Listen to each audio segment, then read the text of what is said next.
আমি অভ্রনীল, পুরো নাম অভ্রনীল ঘোষ চৌধুরী। মা ভালোবেসে রুদ্র বলে ডাকে। বয়স 18 বছর, এবং এটা আমার গল্প, বা বলা যেতে পারে আমার এবং আমার মায়ের গল্প। এটা একটা সত্যি ঘটনা, তাই আমি চাই যে আমার দর্শকরা পূর্ণ সত্যিটার সাথে পরিচিত হোক। আমার প্রতিটা অনুভূতি, আমার রস আস্বাদনের তৃপ্তি, সবটাই যাতে আমার দর্শকরা অনুভব করতে পারে। আমার মায়ের সাথে আপনাদের পরিচয় করিয়ে দিই। আমার মায়ের নাম শ্রীমতী জয়শ্রী ঘোষ চৌধুরী, বয়স 38 বৎসর। গায়ের রং শ্যামলা, কিন্তু ভারী মিষ্টি চেহারা, এবং তার থেকেও বেশি মিষ্টি ওনার হাসিটা। মায়ের মনটা ভারী সরল, তবে বুদ্ধি তীক্ষ্ণ। কিন্তু যত বুদ্ধি সব বাইরের জগতের ক্ষেত্রে। আমার বেলায় মায়ের শুধু সরলতা আর ইমোশন কাজ করে। আমার বাবা অনির্বাণ ঘোষ চৌধুরী একজন লেক এজেন্ট এবং কিছু অন্যান্য ব্যবসা করে। মাও কর্মরত। সব মিলিয়ে সংসারে কোনো রকম কোনো অভাব নেই। আমি স্কুলে পড়ি, বর্তমানে ক্লাস 9। বাড়িতে আমরা 3 জন ও আমার ঠাকুমা থাকি। ঠাকুমার বয়স 80 বছর। উনি বেশিরভাগ সময় ওনার রুমেই থাকেন এবং ঈশ্বর আরাধনায় নিজেকে মগ্ন রাখেন। আমার মায়ের প্রতি কোনো রকম কোনো দৃষ্টি শুরুতে আমার ছিল না।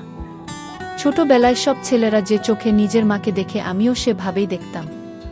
কিন্তু আমার একটা বৈশিষ্ট্য ছোটবেলার থেকেই ছিল, মোটামুটি 12 বছর বয়স থেকে, সেটা হচ্ছে নেক ফিহেস, বা মহিলাদের গলার প্রতি এক অদ্ভুত আকর্ষণ।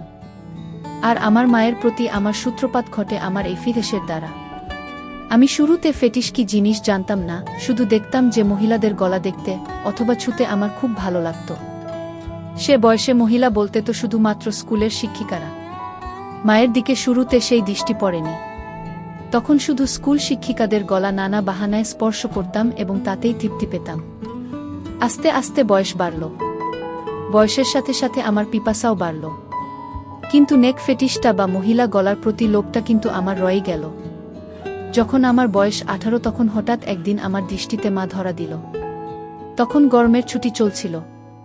আমি বাড়িতে, বাবা বাইরে কাজে গেছেন, ঠাকুমা নিজের রুমে নিজের মনে আছেন এবং মায়েরও কোনো কারণে অফিস ছুটি, তাই মা ও বাড়িতে। সেদিন অসম্ভব গরম পড়েছিল আর আমরা সবাই গরমে ঘেমে একাকার। আমি ড্রয়িং রুমে বসে টিভি দেখছিলাম আর মা রান্নাঘরে কাজে ব্যস্ত ছিল। আমার পিপাসা পাওয়াতে গেলাম রান্নাঘরে জল খেতে। রান্নাঘরে গিয়ে দেখি মা মাটিতে বসে সবজি কাটছে। রান্নার লোক সেদিন আসেনি। রান্নাঘরে ফ্যান না থাকার জন্য মায়ের একেবারে নাজেহাল অবস্থা। পুরো শরীর ঘামে একেবারে ভিজে গেছে। তখনও আমার মনে মায়ের প্রতি কোনো পাপ চিন্তা ছিল না। আমি নির্বিকার মনে জল খাবার জন্য মায়ের পেছনে রাখা শেলফ থেকে জালের বোতল নেবার জন্য মায়ের পাশ দিয়ে মায়ের পেছনে চলে গেলাম। জলের বোতল নিয়ে আমি জল খেতে খেতে সামনের দিকে, মানে মায়ের দিকে ঘুরলাম। মা আমার ঠিক সামনে বসে সবজি কাটছিল আর আমি একদম মায়ের পেছনে। আমাদের রান্নাঘরটা ছোট। মায়ের কাছাকাছি দাঁড়ানো সত্ত্বেও এর আগেই কোনোদিন কোনো পাপ চিন্তা আমার মনে আসেনি। কিন্তু সেদিন জল খেতে খেতে হঠাৎ কি মনে হলো, একবার নিচে মায়ের দিকে তাকালাম। দেখে আমি আর থাকতে পারলাম না, অনুভব করলাম আমার ওটা দাঁড়িয়ে পড়েছে। সেদিনই তখন জীবনে প্রথমবার আমার মনে আমার মাকে নিয়ে লোভ জন্মালো। আমি ভাবতে থাকলাম, আমি আমার স্কুল শিক্ষিকাদের ক্ষেত্রে যেরকম বাহানা দিয়ে ওনাদের স্পর্শ করতাম, সেরকম একটা বাহানা করতে থাকলাম মনে মনে। এক সময় আমি মাকে বলে উঠলাম, মা, মা বল কি হয়েছে?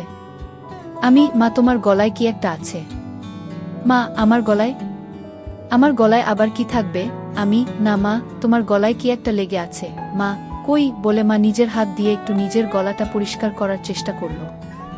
এদিকে আমি তো নিজেকে সামলাতে পারছিলাম না। আমি বললাম, হয়নি মা, এখনো লেগে আছে। মা নিজের ঘামে ভেজা গলা আর ঘাড় হাত দিয়ে মুছতে মুছতে বলল, এখনো আছে? কি লেগে আছে রে? আমি দূর থেকে বুঝতে পারছি না। আমাকে তোমার গলার কাছে গিয়ে দেখতে হবে। মনে হয় পিঁপড়ে বা এমনি নোংরা। আমি তোমার গলার কাছে এসে দেখব মা, কি লেগে আছে। মা, আচ্ছা থাক লেগে। আমার গলায় কি লেগে আছে না আছে তোকে দেখতে হবে না। তুই পড়তে বসগে, যা। শুধু পড়ায় ফাঁকি দেয়া। সকাল থেকে তো পড়তেই বসলি না। আমার মনটা খারাপ হয়ে গেল। ভাবছিলাম এই সুযোগটা হাতছাড়া হয়ে গেল বুঝি। কিছু একটা করতে হবে। আমি বললাম, হ্যাঁ যাচ্ছি পড়তে, কিন্তু তোমার গলায় ওটা লেগেই থাকবে? দেখতে কেমন একটা লাগছে। মা, কি এমন লেগে আছে রে? কি? এই বলে মা আবার নিজের 2 হাত দিয়ে নিজের গলাটা ভালো করে ম্যাসেজ করার মতো ডোলে পরিষ্কার করার চেষ্টা করল। আমি উহু এখনো লেগে আছে, যায়নি। আসলে তোমার গলাটা ঘামে ভিজে আছে তো তাই বোধহয় যাচ্ছে না।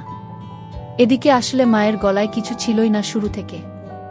মা তো আর সেটা জানতো না, তাই মা আমার নাটক ও পাপ বুদ্ধিটাও বুঝতে পারছিল না। মা এবার খানিকটা বিরক্ত হয়েই বলল, দাঁড়া তো, আয়নায় গিয়ে দেখি। আমি ভাবলাম, যা সর্বনাশ, আয়নায় দেখলে তো মা বুঝে যাবে যে মায়ের গলাতে কিছু লেগে নেই আর আমার কার্যসিদ্ধি হবে না। সাথে সাথে আমি বলে উঠলাম, মা আমি তোমার গলাটা পরিষ্কার করে দেব। তুমি আবার কেন উঠবে? মা, আচ্ছা ঠিক আছে দে, কিন্তু তাড়াতাড়ি করে পড়তে যা, কোনোরকম কোনো ফাঁকিবাজি না। আমি তো এই কথা শুনে মহা আনন্দে মনে মনে লাফাচ্ছি। আমি মায়ের একেবারে সামনে গিয়ে হাঁটু গেড়ে বসলাম। বললাম, দেখি মা, একটু গলাটা উঁচু করো, মানে একটু উপর দিকে তাকাও। মা আমার কথা মতন একটু মাথা উঁচু করল। আমার সামনে আমার মা তার গলাটা সমর্পণ করে দিল, ঠিক যেন একটি হরিণ নিজেকে একটি ক্ষুধার্ত সিংহের সামনে সমর্পণ করে দিচ্ছে। মায়ের গলায় কোনো তিল নেই, তবে দেখলাম মায়ের ডান ঘাড়ে একটা ছোট্ট বাদামি তিল আছে। গলার মাঝখান দিয়ে দুটো রেখা চলে গেছে পাশাপাশি, মানে দুটো গলার ভাঁজ আর কি। আমি কাপা কাপা হাতে মায়ের গলা স্পর্শ করলাম। প্রথমে আস্তে করে ছুতেই অনুভব হলো যে মায়ের গলাটা কি নরম ও চামড়াটা কি মসৃণ। আমি আর থাকতে পারলাম না, আমার পুরো ডান হাত দিয়ে মায়ের গলাতে বোলাতে লাগলাম। এই সব কিছু কয়েক মিনিটের মধ্যে ঘটে গেল। মা বলল, কি রে হয়েছে? আমি, মা আরেকটু মাথাটা উঁচু করো, তোমার গলার ভাঁজে আটকে গেছে। গলাটা পুরো স্ট্রেচ না হলে পরিষ্কার হচ্ছে না। এই শুনে মা নিজের মাথাটাকে আরও পেছন দিকে করার চেষ্টা করল। আমি মায়ের থুতনি ধরে আরেকটু উপর দিকে করে দিলাম, যাতে মায়ের গলাটা পুরোপুরি আমার সামনে মেলা থাকে। আমি তাকিয়ে একবার দেখে নিলাম যে মায়ের দৃষ্টি ওপরে ছাদের দিকে, মানে আমি সামনে। মায়ের গলা নিয়ে কি করছি মা দেখতে পারবে না। আমি বললাম, মা আমি একটু তোমার গলার কাছে এসে ফু দিচ্ছি, যাতে তাড়াতাড়ি পরিষ্কার হয়ে যায়, ঠিক আছে? মা, আচ্ছা ঠিক আছে, যা করার তাড়াতাড়ি কর, আমার অনেক কাজ পড়ে আছে। আমি, হ্যাঁ মা বলে একেবারে মায়ের গলার কাছে নিজের ঠোঁট নিয়ে গেলাম আর মৃদু ফু দিতে থাকলাম মায়ের সারা গলায়। একসময় থাকতে না পেরে মায়ের গলার একদম মাঝখানে একটা হালকা হামি দিয়ে ফেললাম। তারপর ভয় ভয় মায়ের দিকে তাকিয়ে দেখলাম একবার যে মা কিছু টের পেল কিনা। মা আমি কি করছি দেখতে না পেলেও আমার স্পর্শ তো অনুভব করতেই পারছিল। আমার ভয় হচ্ছিল যে মা নিজের গলায় আমার স্পর্শ অনুভব করে ফেলল কিনা, আমার হাতের স্পর্শ আর ঠোঁটের স্পর্শের মধ্যে তফাৎ ধরে ফেলল কিনা। কিন্তু দেখলাম যে না, মা কিছু বুঝতে পারেনি। আমারও সাহস বেড়ে গেল। মা হঠাৎ নিজের দুহাত দিয়ে আমাকে এক ঝাটকা দিয়ে দূরে ফেলে দিল। হঠাৎ ধাক্কা খেয়ে আমি পেছনে হেলে বসে পড়লাম ও নিজের সম্বিত ফিরে পেলাম। মায়ের দিকে তাকিয়ে দেখি মা গম্ভীর হয়ে নিজের আঁচল ঠিক করছে আর এক হাতে সবজি তুলছে। মা সঙ্গে সঙ্গে একটা হাত দিয়ে নিজের আঁচল নিয়ে নিজের গলাকে ভালো করে মুছে নিল। আমি খানিকটা ভয় পেয়ে বললাম, মা কি হলো? মা, কি হবে আবার? তুই পড়তে যা। আমি, না মানে তোমার গলা পরিষ্কার করছিলাম, তুমি হঠাৎ ধাক্কা দিলে। মা বড় বড় চোখে আমার দিকে তাকিয়ে একটু গম্ভীর হয়ে বলল, তোর পড়ায় ফাঁকি দেয়ার বাহানা কি আমি বুঝি না মনে করেছিস? সকাল থেকে এক লাইনও পারিসনি, যা পড়তে বস। আমি, কিন্তু তোমার গলাতে তো এখনো একটু লেগে আছে। মা, লেগে থাক আমার গলাতে যা খুশি, তোকে আমার গলার দিকে খেয়াল রাখতে হবে না। আমি একটু পরে স্নান করতে যাব, তখন এমনিতেই পরিষ্কার হয়ে যাবে। আমি একটু মনে মনে ভয় পেলাম, তাহলে কি মা বুঝে গেল আমার মনের পাপ? এই ভাবতে ভাবতে আমি আস্তে আস্তে মুখ নিচু করে চলে যেতে লাগলাম। তখনই মা আমার পেছন থেকে মিষ্টি গলায় বলে উঠল, কষ্ট পাস নে বাবা, আমি তো তোর ভালো জন্যই বলি। আমি বুঝি তোর বয়সে পড়তে ইচ্ছে না হওয়াটাই স্বাভাবিক, মন শুধু ফাঁকি দিতে চায়। কিন্তু বাবা, পড়াশোনা না করলে তো ভবিষ্যৎ অন্ধকার। আমার আর বুঝতে বাকি রইল না যে আমার অতীব সরল মা আমার মনের ভেতর কি পাপ চলছে তা একটুকুও বুঝতে পারেনি। আমি নিশ্চিন্ত হয়ে বললাম, মা সরি, তুমি চিন্তা করো না, আমি ভালো করে পড়াশোনা করব। আমার কথা শুনে মায়ের মুখে একটা মিষ্টি হাসি ফুটে উঠল আর আমিও রান্নাঘর থেকে চলে গেলাম। অল্পটুকু স্বাদ পাওয়ার পর থেকে আমার মন পাপ চিন্তায় ভরে উঠল। যেই মহিলাকে আমি এতদিন শুধু মা হিসেবে পুজো করে এসেছি, সেই মহিলা, সেই নারী এখন আমার কাছে একটা তৃপ্তির দেহ মাত্র, যেটা দিয়ে আমার বাসনার পিপাসা তৃপ্ত মিটাতে পারব। আমার মন তৎপর হয়ে উঠল। মা শব্দটা আমার কাছে একটি দারুণ অনুভূতির শব্দ হয়ে উঠল। আমার হঠাৎ মায়ের বলা কথাটা মনে পড়ল, মা স্নান করতে যাবে। হঠাৎ দেখি মা জল ভরা বালতি নিয়ে আমার রুমে এসে হাজির। বুঝলাম কাজের মাসি আসেনি, তাই মাকেই ঘর মুছতে হচ্ছে। মা বলল, এই যে, হয় ঘরের বাইরে যা, নয় খাটের উপর পা উঠিয়ে বস, ঘর মুছব। আর খবরদার বলে দিচ্ছি, যতক্ষণ না ঘর শুকোচ্ছে মাটিতে পা ফেলবি না, ঠিক আছে? আমি সজোরে মাথা নাড়িয়ে আমার সম্মতি জানালাম এবং তাড়াতাড়ি খাটে উঠে ইঙ্গিত দিলাম যে আমি রুমেই থাকছি। মা নিজের শাড়ির আঁচল কোমরে গুজে হাঁটু গেড়ে বসে পড়ল এবং নিজের মতো ঘর মোছা শুরু করল। আমার খাটে সব সময় একটা পড়ার বই খোলাই থাকে, তখনও ছিল, আর ওটাই আমাকে তখন বাঁচালো, নয়তো আবার পড়াশোনায় ফাঁকি দেওয়ার জন্য মায়ের বকুনি খেতে হতো। আমি বইটা নিয়ে পড়ার ভান করতে লাগলাম। কয়েক সেকেন্ড পর একবার আর চোখে মায়ের দিকে তাকালাম। তাকিয়ে যা দেখলাম তাতে আমার চক্ষু ছানাবড়া হয়ে গেল। ঘরে ফ্যান চলা সত্ত্বেও মা তখনও ঘামছে, সারা শরীর ঘামে ভেজা। আমি লক্ষ্য করলাম ঘামের বিন্দুগুলো মায়ের কপাল থেকে আস্তে আস্তে নেমে যেতে থাকল। একটু পরেই মায়ের ঘর মোছা হয়ে যাবে আর মা ছাদে যাবে কাপড় মেলতে। আজকে ছুটির দিন, তাই নিশ্চয় মা প্রচুর কাপড় ধুয়েছে এবং তাই বেশ সময় লাগবে কাপড় মেলতে। ঠাকুমাকে নিয়ে চিন্তা নেই, উনি শুধুমাত্র সন্ধে বেলা একটু ঘর থেকে বেরোন। এই দুপুরের সময়টায় উনি নিজের ঘরেই থাকেন। আমি অপেক্ষা করতে থাকলাম কখন মা ছাদে যায়। এক সময় মা হাঁক পারল, রুদ্র, আমি ছাদে যাচ্ছি, ঘরের দিকে নজর রাখিস। ঠাকুমা কানে শোনে না, তাই ঘর ফাঁকা হলে কাউকে ঘরের খেয়াল রাখতে হয়। যাই হোক, আমি যেই সুযোগের অপেক্ষায় ছিলাম সেটা পেয়ে গেলাম। আমার পকেট স্ক্রুড্রাইভার আর পকেট হাতুড়ি নিয়ে আমি চললাম মায়ের বেডরুমের দিকে। মায়ের বাথরুমের দরজাটাকে দুপাশ থেকেই ভালো করে পর্যবেক্ষণ করলাম। প্রথমবারে কোনো ফুটো পেলাম না। মনটা একটু খারাপ হলো। এই ভারী কাঠের দরজায় তো আর এই পলকা দিয়ে এত কম সময় নতুন করে ফুটো করা যাবে না। কিন্তু আমি আবার বিশ্বাস নিয়ে খোঁজ শুরু করলাম। অবশেষে দেখলাম যে দরজার ভেতর দিক থেকে একটা ছিদ্র শুরু হয়েছে, কিন্তু সেটা এখনো এপার ওপার হয়নি। আমি সঙ্গে সঙ্গে আমার হাতিয়ার দিয়ে ফুটোটাকে বড় এবং সম্পূর্ণ করতে লেগে গেলাম। সফল হওয়ার পর ফুটো দিয়ে দেখলাম যে পুরো বাথরুমের ভেতরটাই পরিষ্কার দেখা যাচ্ছে। আমি আনন্দে আত্মহারা হয়ে উঠলাম। আমি মায়ের বেডরুম থেকে যাওয়ার আগে ফুটোটাকে সাময়িকভাবে একটা ছোট্ট কাঠের টুকরো দিয়ে বন্ধ করে আসলাম, যাতে মায়ের সন্দেহ না হয়। এরপর অপেক্ষা করতে থাকলাম কখন মা স্নানে যায়। এক সময় মা ছাদ থেকে আসলো এবং আমি স্নানে গেলাম বলে সোজা বেডরুমে চলে গেল। মা নিজের বেডরুমের দরজা ভেতর থেকে বন্ধ করতে যাচ্ছিল, তখন আমি বিপদ দেখে বলে উঠলাম, মা, রুমের দরজা বন্ধ করো না, যদি আমার কিছু লাগে। মা, আমাদের রুমে আবার তোর কি কাজ? আমি, না মানে, দরকার তো পড়তেই পারে। তোমারও তো দরকার পড়তে পারে। হঠাৎ যদি কিছু লাগে তোমার, যেমন সাবান বা কিছু। কখন কি দরকার পড়ে কেউ বলতে পারে। বাথরুমের দরজা তো আর খোলা রাখতে বলছি না, রুমের দরজাটাকে খোলা রাখতে বলছি। আমি খানিকটা ঠাট্টা করে বললাম। মা, হ্যাঁ ঠিক আছে, তোকে অত পাকামো করতে হবে না। খোলা রাখছি রুম। বাড়ির দিকে খেয়াল রাখিস। আমি গেলাম স্নানে। আচ্ছা মা। মা বাথরুমে ঢোকার 2 সেকেন্ডের মধ্যে আমি মায়ের রুমে ঢুকে একেবারে বাথরুমের দরজার সামনে চলে গেলাম। স্ক্রু ড্রাইভার দিয়ে খুঁচিয়ে দরজার ফুটোটার থেকে কাঠের টুকরোটা বের করতে আমার বেশি সময় লাগলো না। আমার সামনে তখন আমার যত্নে তৈরি করা দরজার বড় ফুটোটা খোলা। আমার মনে হচ্ছিল যেন স্বর্গের জানালা কেউ খুলে দিয়েছে আমার চোখের সামনে। নিজেকে সামলাতে না পেরে আমি আস্তে আস্তে নিজের চোখটা ফুটোর দিকে নিয়ে গেলাম। মনে নানান ভাবনা চলছে। আমার হৃৎপিণ্ড এত জোরে লাফাচ্ছিল যেন শরীরের বাইরে বেরিয়ে আসবে। এত জোরে বুকের শব্দ হচ্ছিল যে ভয় হচ্ছিল মা না শুনতে পেয়ে যায়।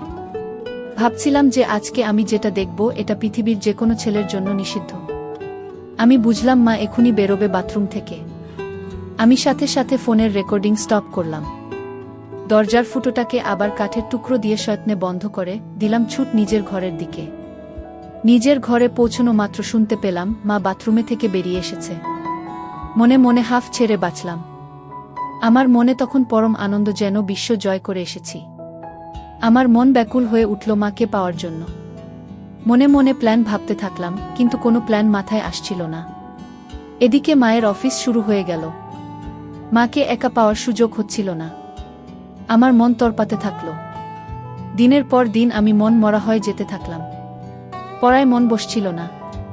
টিউশন টিচারের কাছ থেকে আমার নামে নালিশও আসে মায়ের কাছে। মা আমাকে নিয়ে একদিন বাবার সাথে সন্ধে বেলা বসে জিজ্ঞেস করে কি হয়েছে আমার, বোঝায় ভালো করে পড়তে। কিন্তু আমি কি আর আসল কারণটা বলতে পারি, তাই চুপ করে বাবা মায়ের কথা শুনি এবং হজম করি। এভাবে বেশ কিছু দিন কেটে যায়, আমার মানসিক ও শারীরিক পরিস্থিতির উন্নতি হয় না। মা বাবাও হাল ছেড়ে দেয়, বোধহয় ভেবেছিল যে স্কুল খুললে রুটিন এ চলা শুরু হবে, তখন সব ঠিক হয়ে যাবে আমার। কিন্তু একমাত্র আমিই জানি আমার কিসে উন্নতি হবে। এভাবে প্রায় এক যায়। আমি আমার 15তম জন্মদিন পার করি। আমি আর নিজেকে শান্ত রাখতে পারতাম না। মাকে ধরার সময় নিয়ন্ত্রণ হারিয়ে মায়ের গলায় কামড়ে দিলাম। অমনি মা আমাকে ঠেলে সরিয়ে দিয়ে বলল, শর্ত রুদ্র, বেয়াদব কথাকার, আজকাল একটু বেশিই গায়ে পড়ছিস। আমার এসব ভালো লাগে না। গরমের মধ্যে গা ঘেঁষাঘেঁষি। আগে তো এরম করতিস না তুই। আমি কি যে বলো মা। কেন, আমি তো তোমাকে আদর করে আগেও ধরতাম। মাসে যাই হোক, হেফতে ওই হিন্দি আর ইংরেজি সিরিয়াল সিনেমা দেখে তোর এইসব ভীমরতি চেপেছে। আমাদের বাঙালিদের মধ্যে ছেলেরা বড় হয়ে গেলে মায়ের থেকে দূরে দূরে থাকে, এরম গা ঘেঁষাঘেঁষি করে না। আর তুই তো একটু বেশিই করিস। ধরার পর কি আমার গলায় ঘাড়ে কামড়ে দিস? এতে পরে আমার ব্যথা করে। দুবার তো দেখেছি কালসিটে পড়ে গেছে। এটা কি তোর নতুন কোনো দুষ্টুমি শুরু হয়েছে, নাকি আমার উপর রাগ করে আমার বকুনির প্রতিশোধ নিস তুই? আমি তো মায়ের কথা শুনে পাথরের মতন দাঁড়িয়ে ভয় পাচ্ছিলাম আর ভাবছিলাম যে মা তবে আমার মায়ের গলায় হামি দেয়া কামড়ানোটা টের পেয়েছে প্রতিবার। আর সেটাই তো স্বাভাবিক। আমিই বোকা, পাপের চোটে গান শূন্যর মতো ওভারকনফিডেন্ট হয়ে যাচ্ছিলাম আস্তে আস্তে। এখন কি হবে? আবার ভাবলাম, মা টের পেয়েছে ঠিকই, কিন্তু তার ছেলের আসল মতলবটা এখনো বুঝতে পারেনি। এটা ভাবা মাত্র আমার মনে একটু সাহস আসলো। আমি বললাম, কি যে বলো মা তুমি। এটাতে আমার আবার কি দুষ্টুমি? আমার সব বাঙালি বন্ধুরাও তো তাদের মাকে ভালোবেসে এভাবে ধরে। মা এবার একটু বিরক্ত হয়ে বলল, সে কে কি করছে সেটা আমি জানি না। আমার এটা পছন্দ না, তাই তুই এটা করবি না, ব্যাস। বোঝা গেল। আমি মাথা নেড়ে আমার সম্মতি জানালাম। মা, আর বন্ধুদের থেকে এই সমস্ত বদ অভ্যেস না শিখে ভালো কিছুও তো শিখতে পারিস নাকি? আমি বুঝলাম কথা লাভ নেই। ব্যাপারটা খুব সিরিয়াস দিকে যায়নি, তাই এখানেই ইতি করতে হবে। আমি তাই আবার ঘাড় নিলে বললাম, হ্যাঁ মা, তুমি ঠিকই বলেছ। আমি তোমার কথা মতোই চলব। মা এটা শুনে নিজের রুমে চলে গেল, আর আমিও আমার রুমে হাত দিয়ে কাজ সেরে নিলাম। এর মধ্যে আবার একদিন মা ছুটি পেল এবং বাড়িতেই ছিল। বাবা ভাগ্যবশত কাজে বাইরে। আমার মনের শয়তান জেগে উঠল। মনে মনে ভাবলাম, আজকে যে করেই হোক মাকে পেতেই হবে। দুপুরে খাওয়া দাওয়া শেষ করে আমি আমার ঘরে আর মা নিজের ঘরে দুপুরের ঘুম দিতে চলে গেলাম। বিছানায় শুয়ে থাকলাম ঠিকই, কিন্তু ঘুম আর আসছে না। মায়ের ঘরে পৌঁছে আমি আস্তে করে বেডরুমের দরজা ফাঁক করে মায়ের রুমে ঢুকলাম। ঢুকে দেখি মা বিছানার একদম একধারে এসে দরজার দিকে পাশ ফিরে শুয়ে আছে। আমিও এবার নিশ্চিন্ত হয়ে মায়ের পাশে খাটের উপর বসলাম। মা বা দিকে কাত হয়ে শুয়েছিল। আমি এবার সাহস করে মায়ের গলার একদম কাছে চলে গেলাম। কিন্তু বিপদ ঘটল তারপরেই। মায়ের ঘুম সাথে সাথে ভেঙে গেল, আর মা আমাকে ধাক্কা মেরে ফেলে বিছানায় উঠে বসল। মা, কি রে বাবা, তুই কি করছিলিস আমার কাছে এসে? আমি আমতা করতে করতে বললাম, কই মা, কিছু না তো। মা একটু রেগে গিয়ে বলল, কিছু না তো মানে? রুদ্র, দেখ, ভালো চাস তো সত্যি কথা বল। কি করছিলি তুই আমার এত কাছে এসে? আমি কোথায় মা? না না, আমি কোথায় তোমার কাছে ছিলাম? আমি তো তোমার পাশে খাটে বসেছিলাম। আমার আসলে ঘুম আসছিল না, তাই তোমার সাথে গল্প করতে এসেছিলাম। এসে দেখি তুমি ঘুমোচ্ছ, তাই তোমার কাছে বিছানায় সবে একটু বসেছিলাম। ভাবলাম যদি তুমি একটু জেগে থাকো তাহলে আমার সাড়া পেয়ে উঠবে। কিন্তু আমার এত সুন্দর মসৃণ বানানো গল্প মায়ের একটুকুও বিশ্বাস হলো না। মা জোরে বলে উঠল, মিথ্যে কথা বলিস না। তোর গরম নিঃশ্বাস আমি আমার ঘাড়ে অনুভব করেছি। বল, কি করছিলি তুই? আমি বললাম, মা, আমি তোমার কাছে কিছু লুকোবো না। আমি তোমাকে খুব ভালোবাসি, কিন্তু আমি জানি না কেন আমার তোমার প্রতি একটা অদ্ভুত আসক্তি আছে। আমার কথা তখনও শেষও হয়নি, মা আমার গালে সপাটে এক থাপ্পড় মারল। আমি প্রায় মাথা ঘুরে বিছানায় লুটিয়ে পড়লাম। মা, তোর লজ্জা করছে না রুদ্র তোর মাকে এগুলো কথা বলতে? আমি তোর মা, তোকে জন্ম দিয়েছি। মা মানে বুঝিস জানোয়ার? হায় ভগবান, এগুলো কথা তো আমি তোর বাবাকেও বলতে পারবো না। তোর বাবা তো আর তোকে মারতে পারবে না, নিজেই হয়তো মরে যাবে। আমি কাঁদতে কাঁদতে বললাম, মা আমাকে ক্ষমা করে দাও, কিন্তু তোমাকে না পেলে আমার জীবন বৃথা। আমি জানি না কেন সব সময় শুধু তোমার কামনা আমার মন জুড়ে থাকে। আমার পড়ায় মন বসছে না, রেজাল্ট খারাপ হচ্ছে, এমনকি আমার শরীর ভালো নেই। তুমি তো সবই জানো মা। বিশ্বাস করো আমি অনেক চেষ্টা করেছি, কিন্তু কিছুতেই তোমাকে পাওয়ার ইচ্ছেটাকে মন থেকে বের করতে পারিনি। আমি সাইকিয়াট্রিস্টের কাছেও গিয়েছি, কিন্তু তাদের কাছেও এর কোনো ট্রিটমেন্ট নেই। আমার অন্য কোনো মেয়েকে দেখলে এমন অনুভূতি হয় না যেমন তোমাকে দেখলে হয়।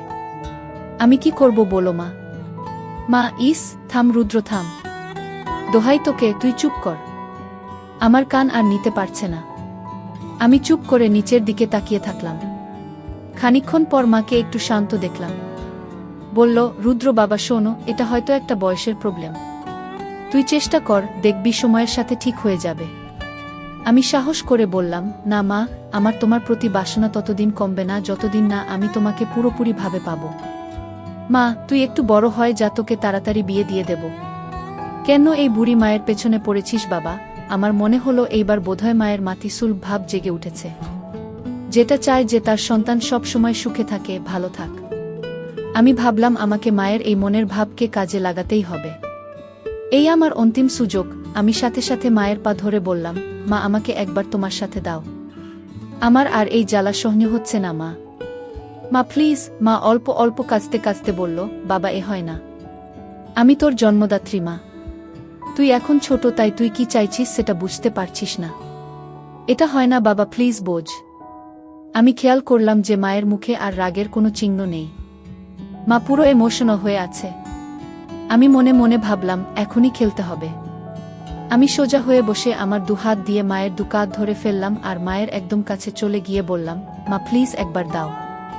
সব ঠিক হয়ে যাবে, প্রমিস।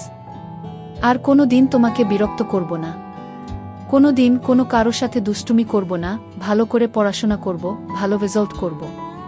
প্লিজ মা, প্লিজ। আমি বলতে বলতে একটা হামি খেলাম আর বলতে থাকলাম, প্লিজ মা। মা গো, জাস্ট একবার প্লিজ। আর কিচ্ছু চাই না, শুধু একবার দাও। মা হঠাৎ একটা চিৎকার করে উঠল। আমি ভয় পেয়ে মায়ের মুখ আমার হাত দিয়ে চেপে ধরলাম আর মাকে বিছানায় ফেলে মায়ের উপর চেপে বসলাম। মায়ের বোধহয় দম আটকে যাচ্ছিল, আমাকে ইশারা করে বলল যে হাত সরাতে। আমি আস্তে করে হাত সরালাম। দেখি মা কিছু বলছে না, শুধু চুপ করে ছাদের দিকে তাকিয়ে আছে। আমি মন্ত্রের মতো শুধু বলে যাচ্ছি, মা প্লিজ। এক সময় মা বলে উঠল, রুদ্র, তুই কি কোনোভাবেই মানবি না? আমি, না মা, তোমাকে আমার চাই। মা প্লিজ রাজি হয়ে যাও, প্লিজ। বোধহয় মা বুঝতে পেরেছিল যে আমি কিছুতেই মানবার পাত্র নই। মা একটা দীর্ঘশ্বাস ফেলল আর মুখটাকে আমার দিক থেকে সরিয়ে ডান দিকে ঘুরিয়ে বলল, ঠিক আছে। আমি যেন আমার কানকে বিশ্বাস করতে পারছিলাম না। এ যেন স্বপ্ন পূরণ। বুঝলাম যে মা নিজের ছেলের খুশির জন্য নিজেকে সমর্পণ করে দিচ্ছে।